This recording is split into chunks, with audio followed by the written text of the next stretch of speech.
Yep. The new Black Wall Street. Do it right, build wealth, live life, economic empowerment, real tips, insight on the new Black Wall Street. It's on the new Black Wall Street. He's your host.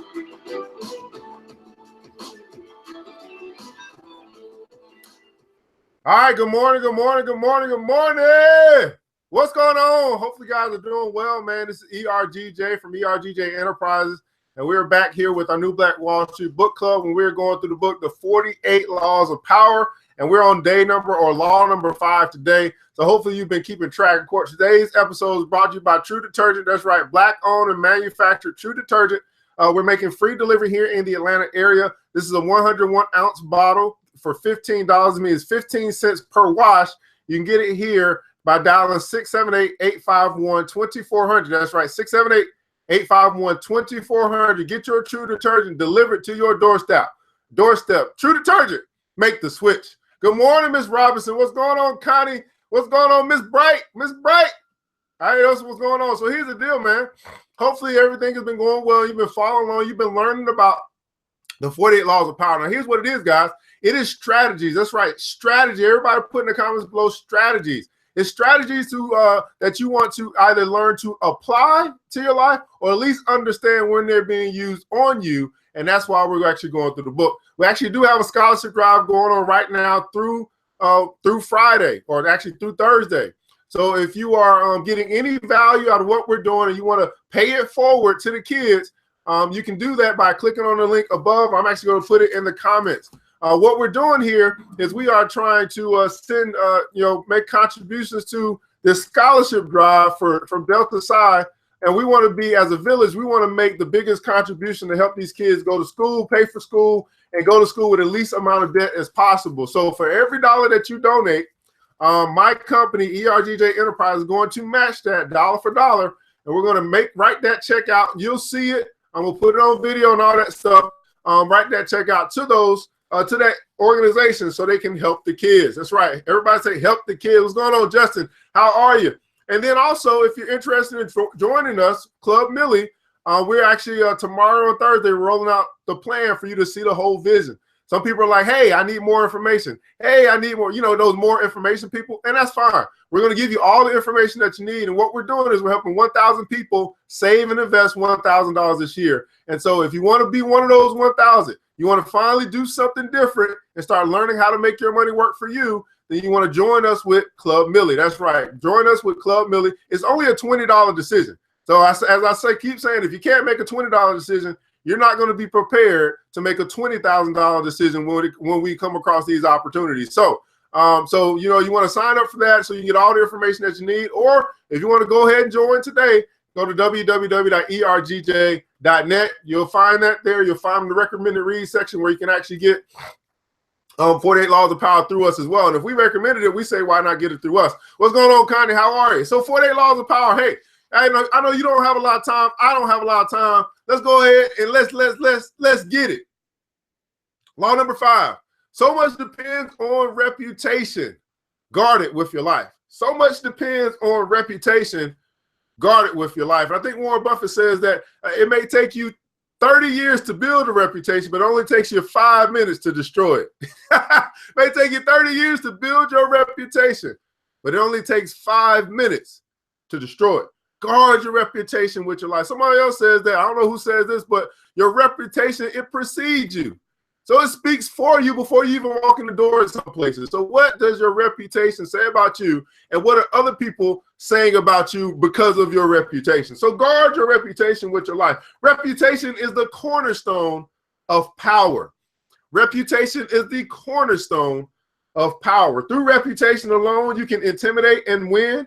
Once it slips, however, you are vulnerable and will be attacked on all sides. Make your reputation unassailable. Always be alert to potential attacks and thwart them before they happen. Meanwhile, learn to destroy your enemies by opening holes in their own reputations. Then stand aside and let public opinion hang them. Reputation, guard it with your life. So let's go ahead and go to the keys to power. The keys to this particular law, which again is the strategy you want to either employ or at least recognize when it's being used on you. The people around us, even our closest friends, will always to some extent remain mysterious and unfathomable. Their characters have secret recesses that they never reveal. The unknowableness.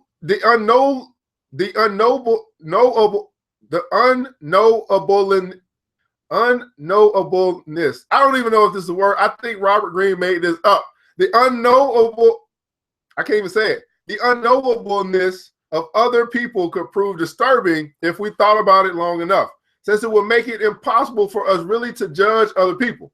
So we prefer to ignore this fact and to judge people on their appearances, on what is most visible to our eyes, the clothes, the gestures, the words, the actions. In the social realm, appearances are the barometer of almost all of our judgments, and you must never be misled into believing otherwise. One false slip, one awkward or sudden change in your appearance can prove disastrous. This is the reason for the supreme importance of making and maintaining a reputation that is of your own creation. You want to maintain a reputation that is of your own creation. That reputation will protect you in the dangerous game of appearances, distracting the probing eyes of others from knowing what you are really like and giving you a degree of control over how the world judges you, a powerful position to be in. Reputation has a power like magic. With one stroke of its wand, it can double your strength. It can also send people scurrying away from you. Whether the exact same deeds appear brilliant or dreadful can depend entirely on the reputation of the doer. So basically, well, here's the deal. Two people could actually do the same exact thing, but depending on their reputation will depend on how that thing that they did is perceived. If it is, if they have a bad reputation, and the reputation precedes them, and it's a bad reputation, then the people who are impacted by what they did will take it as a bad thing. If they have a good reputation, then their reputation, the people who are receiving this thing from them, will take it as a good thing. Or if they mess up, they'll take it as, okay, you're allowed to at least mess up once. But if you have a bad reputation, you always messing up, they're going to look at it like you just doing what you always do, which is trying to screw us over or something like that, right? So in the ancient Chinese court of the Wei Kingdom, there was a man named Mi Xiaoshu who had a reputation of supreme civility and graciousness. He became the ruler's favorite. It was a law in the Wei Kingdom that whoever rides secretly in the ruler's coach shall have his feet cut off. But when Mei Xiaoshu's mother fell ill, he used the royal coach to visit her, pretending that the ruler had given him permission. When the ruler found out, he said, "How dutiful is Mei Xiaoshu? For his mother's sake, he even forgot that he was committing a crime, making him liable to lose his feet." Another time, the two of them took a stroll in the orchard. Mei Xiaoshu began eating a peach that he could not finish, and he gave the ruler the other half to eat. The ruler remarked, "You love me so much that you would even forget how your own saliva tastes and let me eat the rest of your peach." Later, however, envious fellow courtiers spreading word that Mei Xiaoshu was actually devious and arrogant succeeded in damaging his reputation. The ruler came to see his actions in a new light. "This fellow once rode in my coach under pretense of my order," he told the courtiers angrily, "and another time he gave me a half-eaten peach. For the same actions that charmed the ruler when he was his favorite, Mei Xiaoshu now had to suffer the penalties. The fate of his feet depended solely on the strength of his reputation." The fate of his feet depended solely on the strength of his reputation. In the beginning, you must work to establish a reputation for one outstanding quality, whether that's generosity or honesty or cunning. Everybody put in the comments below, you want to establish a reputation. In the beginning, you must work to establish a reputation of one outstanding quality. What is your outstanding quality? What are you known for? What do people know you for? What does your reputation say about you? What's that one outstanding quality that stands out above the rest as it relates to your reputation? So whether generosity or honesty or cunning, this quality sets you apart and gets other people to talk about you. You then make your reputation known to as many people as possible, subtly though. Take care to build slowly and with a firm foundation and watch it spread like wildfire. Game one, a solid reputation increases your presence and exaggerates your strengths without your having to spend much energy.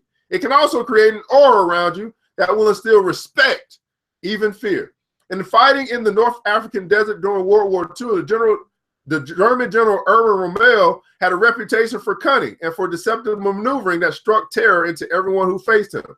Even when his forces were depleted and when the British tanks outnumbered his by 5 to 1, entire circles would be evacuated at the news of his approach. Let me speak on this.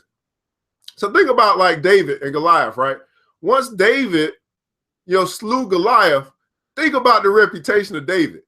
Think about how fearful he became to his foes. Like if he could take out Goliath, man, we not messing around with David, right? You know what I'm saying? So his reputation became so revered because of this one act of courage where he took out Goliath, that now he became this mighty warrior that his enemies or his other armies or other kingdoms or whatever had this reverent fear for King David because he took out the Goliath. I ain't gonna mess with David. You gonna mess with David? I ain't messing with David. Not me. So his reputation preceded him. And what we're saying today, guys, we're saying, what does your reputation say about you? What's going on, AA Ron? What does your reputation say about you before you even walk in the door? What does your reputation say about you before you go for that interview, right? And here's the deal. When you go for that job interview, they look at your reputation from your Facebook timeline, from your LinkedIn timeline. What does your reputation say about you? Like, are you guarding your reputation with your life? Like I literally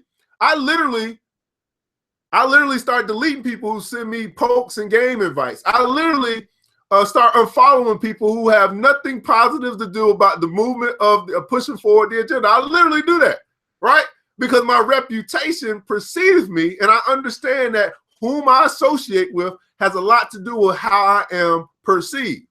So who's in your circle? Who do you hang around? What are you watching? What are you paying attention to? What does your reputation say about you? As they say, your reputation inevitably precedes you. And if it inspires respect, a lot of your work is done before you arrive on the scene and utter a single word. Let me repeat that again. Your reputation precedes you. And if it inspires respect, a lot of your work is done for you before you arrive on the scene or utter a single word.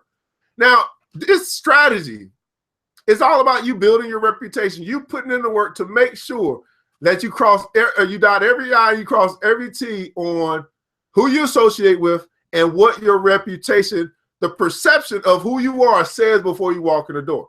This is vital. Guys, when you go in for a business deal, what does your reputation say about you? You know what I'm saying? Does it say that you're a shrewd individual, that you know how to massage a deal and make a deal out of nothing? What does your reputation say about you? Because what your reputation says about you gives you leverage. It gives you power. It gives you an upper hand. It gives you some feet. Listen, you know how many people call me and want to do deals with me just because of my reputation? You know what I'm saying? Like people literally. And I'm not trying to brag. I'm not even bragging. I'm just trying to tell you how it is. People will literally,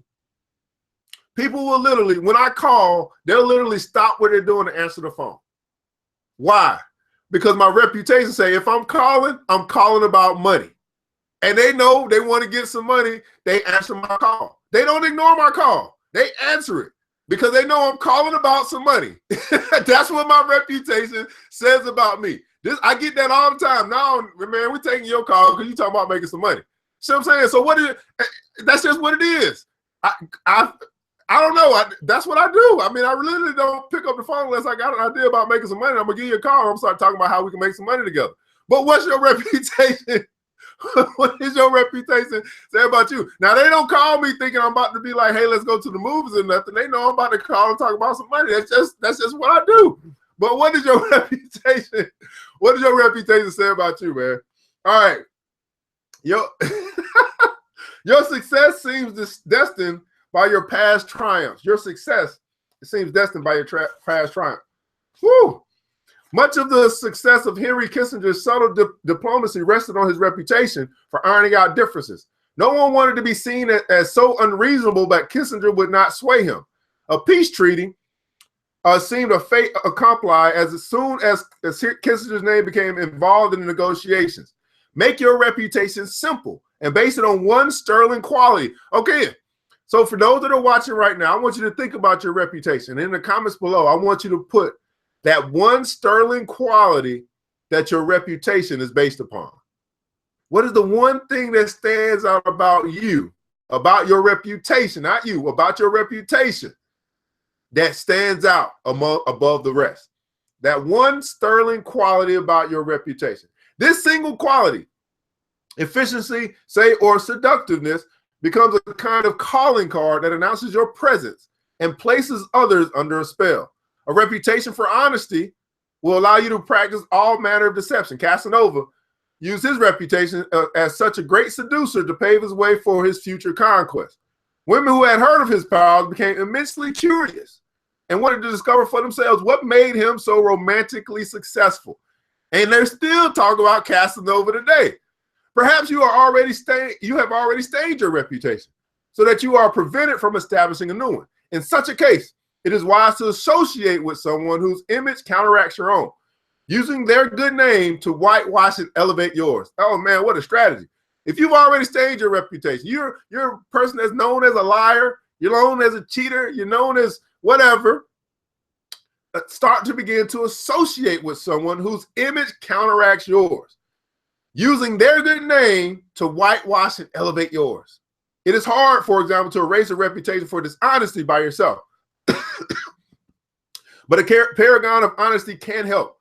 When P.T. Barnum wanted to clean up a reputation for promoting vulgar entertainment, he brought the singer Jenny Lind over from Europe. She had a stellar high-class reputation, and the American tour Barnum sponsored for her greatly enhanced his own image.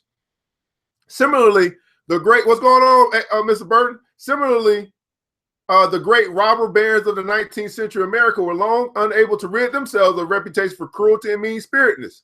Only when they began collecting art so that the names of Morgan and Frick became permanently associated with those of Da Vinci and Rembrandt were they able to soften their unpleasant image. Reputation is a treasure. Everybody put in the comments below, treasure. Reputation is a treasure. Reputation is a treasure. It's a treasure to be carefully collected and hoarded, especially when you are first establishing it. You must protect it strictly, anticipating all attacks on it.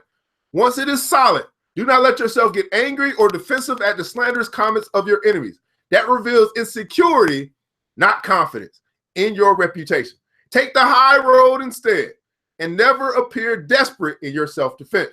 On the other hand, an attack on another man's reputation is a potent weapon, particularly when you have less power than he does. This is a strategy that is used on us all the time. He has much more to lose in such a battle, and your own thus far small reputation gives him a small target when he tries to return your fire.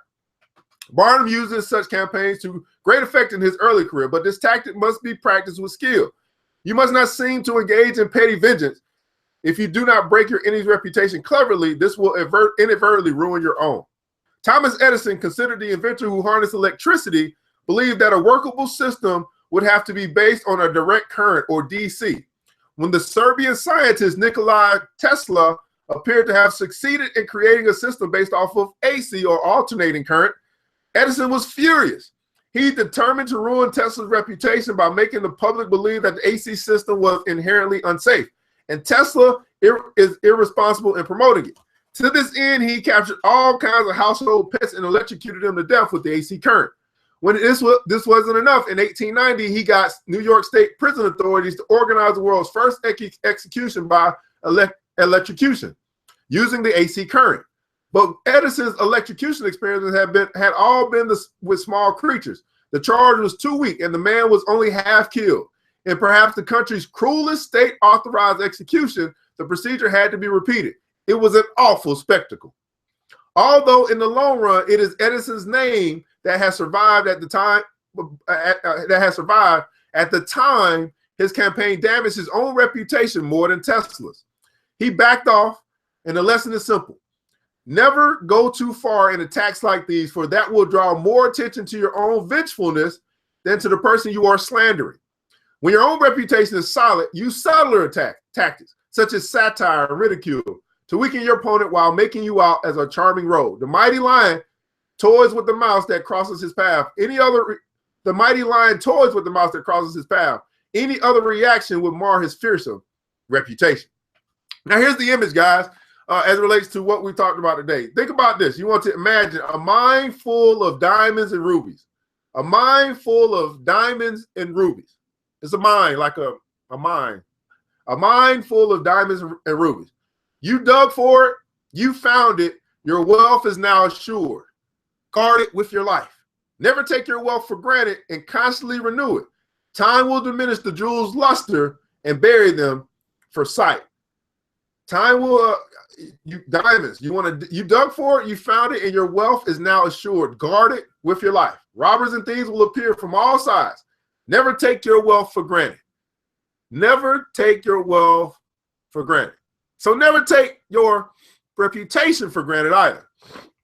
Here's the authority. Here is the authority of this principle. Therefore, I should wish our courtier to bolster up his inherent worth with skill and cunning to ensure that whenever he has to go where he is a stranger, he is preceded by a good reputation. For the fame which appears to rest on the opinions of many fosters a certain unshakable belief in a man's worth, which is then easily strengthened in minds already thus disposed and prepared. The moral of the story is this: your reputation precedes you.